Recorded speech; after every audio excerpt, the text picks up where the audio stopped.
Good morning students. Today I will teach you chapter 14 class 8th विद्युत धारा के रासायनिक प्रभाव।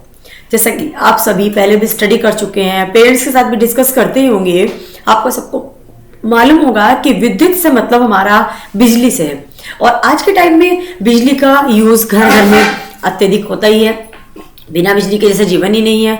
हर चीज काम बिजली पे डिपेंड हो है। हमारी नई नई टेक्नोलॉजी आ रही है, जितनी भी टेक्नोलॉजी आ रही है सब बिजली पे डिपेंड होती है, जिससे कि हमारा जीवन आसानी बन जाता है। तो देखिए, सबसे पहले हम देखते हैं कि विद्युत धारा के रासायनिक प्रभाव हमारे क्या है। कुछ द्रव जो होते हैं विद्युत के सुचालक होते हैं, कुछ हीन चालक होते हैं। कुछ द्रव विद्युत के सुचालक होते हैं और कुछ हीन चालक होते हैं। विद्युत चालन करने वाले अधिकांश द्रव अम्लों, क्षारकों, लवणों के विलयन होते हैं। किसी चालक द्रव में विद्युत धारा प्रवाहित होने पर रासायनिक अभिक्रियाएं भी होती रहती हैं। विद्युत धारा द्वारा किसी पदार्थ का वांछित धातु के परत निक्षेपित करने की प्रक्रिया को हम विद्युत लेपन कहते हैं। यह हमारी इंपॉर्टेंट लाइन है इस चैप्टर की, जिनको हमने अच्छे से समझना है। सबसे लास्ट लाइन थी, विद्युत धारा द्वारा किसी पदार्थ पर वांछित धातु की परत निक्षेपित करने की प्रक्रिया को विद्युत लेपन भी कह सकते हैं। तो स्टूडेंट्स, बाकी हमारा इस चैप्टर में क्या दिया हुआ है, हमें अपनी बुक से भी रीड करना है, वीडियो को वॉच करना है और चैप्टर को अच्छे से समझना है। जैसा कि आपने पहले भी देखा होगा, जो धातुएं हैं हमारी धातु जैसे किसे कहते हैं, तांबा, एल्युमिनियम विद्युत का चालन करते हैं, जबकि कुछ पदार्थ जैसे रबड़, प्लास्टिक तथा लकड़ी विद्युत का चालन नहीं करते हैं। आपने देखा होगा कई बार, जो हमारे लोहे की कोई भी चीज होती है उसके पीछे रबड़ के दस्ताने या रबड़ की प्लेट लगी हुई होती है, या फिर उसके ऊपर लकड़ी का गुटका होता है, जिससे कि विद्युत का प्रभाव हमारे शरीर को टच ना करे।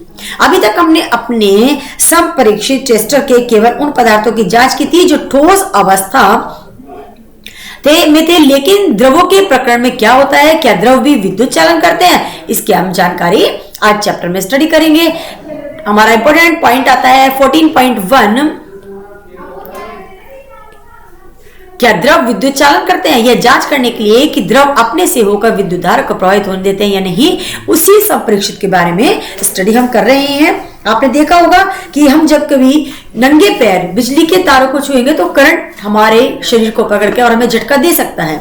इसीलिए कहा जाता है नंगे हाथों से, गीले पैरों से, गीले हाथों से विद्युत की तरफ टच नहीं करना चाहिए। संप्रेक्षित क्रियाकलाप 14.1 में संप्रेक्षित के सिरों को क्षण भर के लिए एक दूसरे से स्पर्श कराइए। ऐसा करते ही संप्रेक्षित का परिपथ पूरा हो जाता है और बल्ब दीप्त होता है। एक बल्ब को जलाने के लिए जब तक प्लस और माइनस दो साइन को हम जोड़ेंगे नहीं आपस में, तब तक बल्ब दीप्त नहीं होता। जैसे उनको तार को जोड़ते हैं तो वो हमारा बल्ब जलने लगता है।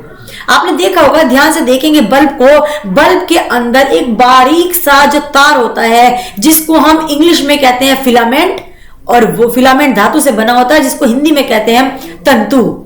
जब तक बल्ब दीप्त होता है तब तक वो तार हमारा बिल्कुल आपस में जुड़ा होता है, और जैसे ही अगर बल्ब हमारा फ्यूज हो गया, फ्यूज का मतलब है जो फिलामेंट धातु से बना हुआ हमारा तंतु है वो आपस में उसका संपर्क टूट गया है।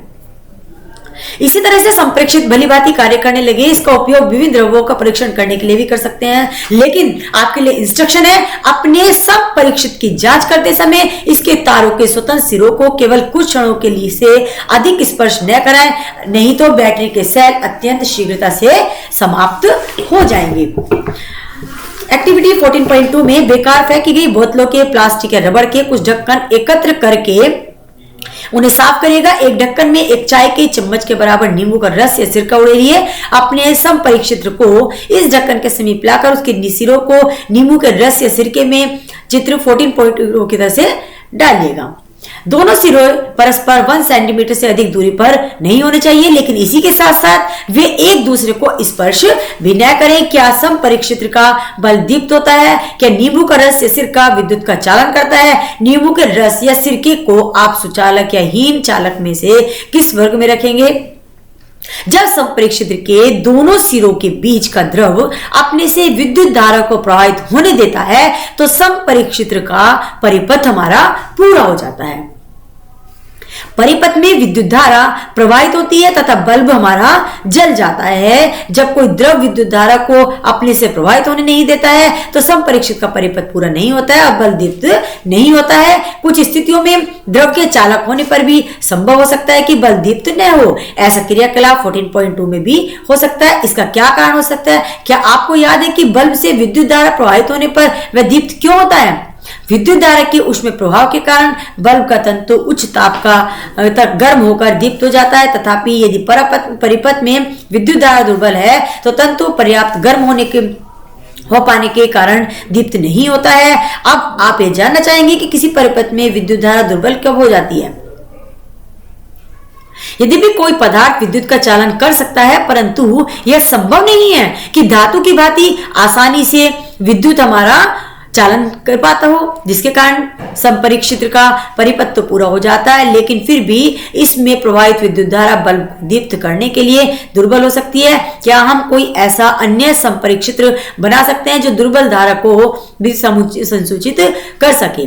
एक अन्य संपरीक्षित्र बनाने के लिए आप विद्युत धारा के किसी अन्य प्रभाव का उपयोग कर सकते हैं। क्या आपको याद है कि विद्युत धारा चुंबकीय प्रभाव उत्पन्न करती है? जब किसी तार में विद्युत धारा प्रवाहित होती है तो उसके पास रखी चुंबकीय सुई का पर क्या प्रभाव पड़ता है? विद्युत धारा के बहुत दुर्बल होने पर भी चुंबकीय सुई में विक्षेप देखा जा सकता है। क्या हम विद्युत धारा के चुंबकीय प्रभाव का प्रयोग करके कोई संपरीक्षित्र बना सकते हैं? तो देखते हैं क्रियाकलाप 14.3 में इसका स्टडी करते हैं। आप चित्र 14.3 में देख रहे हैं कुछ एलईडी बल्ब हमें दिए हुए हैं। अब इन एलईडी बल्ब को जब हम अलग अलग दुर्बल विद्युत धारा प्रवाहित होने पर दीप्त होता है। एलईडी के साथ दो तार जुड़े होते हैं। इन तारों को लीड्स कहते हैं। एक तार दूसरी की अपेक्षा थोड़ा लंबा होता है। याद रखिए, एलईडी को किसी परिपथ में जोड़ते समय इसके लंबे तार को सदैव बैटरी के धन टर्मिनल से तथा छोटे तार को बैटरी के ऋण टर्मिनल से जोड़ते हैं। धन और धनात्मक मतलब वो हमारा प्लस और माइनस को कहते हैं। माचिस की खाली डिब्बी से ट्रे निकालिए। ट्रे पर चित्र के दर्शाए अनुसार एक विद्युत धारा के कुछ फेरे लपेटिए। ट्रे के भीतर एक छोटी चुंबक के सुई रखिए। अब तार के एक स्वतंत्र सिरे को बैटरी के एक टर्मिनल से जोड़ दीजिए। तार के दूसरे सिरे को स्वतंत्र छोड़ दीजिए। तार का एक दूसरा टुकड़ा लेकर बैटरी के दूसरे टर्मिनल से जोड़ दीजिए। दोनों तारों के स्वतंत्र सिरों को क्षण मात्र के लिए भी एक दूसरे से स्पर्श कराइए। चुंबक के सुई को तुरंत विक्षेप दिखाना चाहिए। आपका तार के दो स्वतंत्र सिरों वाला संपरीक्षित्र तैयार है। अब इस संपरीक्षित्र का उपयोग करके क्रियाकलाप 14.2 को दोहराइए। क्या संपरीक्षित्र के स्वतंत्र सिरों को नींबू के रस में डुबोते ही आपको चुंबक के सुई में विक्षेप दिखाई देता है? संपरीक्षित्र के सिरों को नींबू के रस से बाहर निकालिए। उन्हें पानी में डुबोइए और पोंछकर सुखा दीजिए। इसके क्रियाकलाप को अन्य द्रव्यों जैसे टोटी का पानी, वनस्पति तेल, दूध, शहद आदि के साथ दोहराइए। प्रत्येक द्रव का परीक्षण करने के पश्चात संपरीक्षित के सिरों को जल में धोकर पोंछकर सुखाना अवश्य चाहिए। देखिए, आपको एक सारणी दी हुई है, सुचालक, हीन चालक और ध्रुव।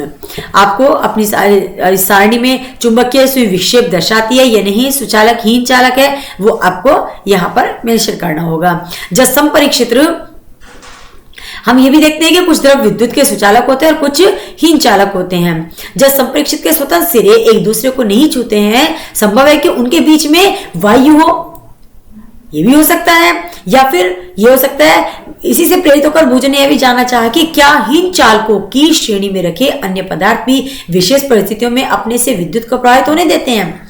वास्तव में विशेष परिस्थितियों में अधिकांश पदार्थ विद्युत धारा का चालन कर सकते हैं। यही कारण है कि पदार्थों को चालकों तथा विद्युत रोधियों के रूप में वर्गीकृत करने की अपेक्षा अच्छे चालकों, सुचालकों अधिक मान्यता दी जाती है। एक स्वच्छ और सुंदर सूखे प्लास्टिक के रबर या ढक्कन में लगभग 2 चाय के चम्मच के बराबर आंसू जल भरिएगा। आप इसमें देखेंगे जब कुछ नमक या कुछ डालेंगे वो नीचे बैठ जाएगी।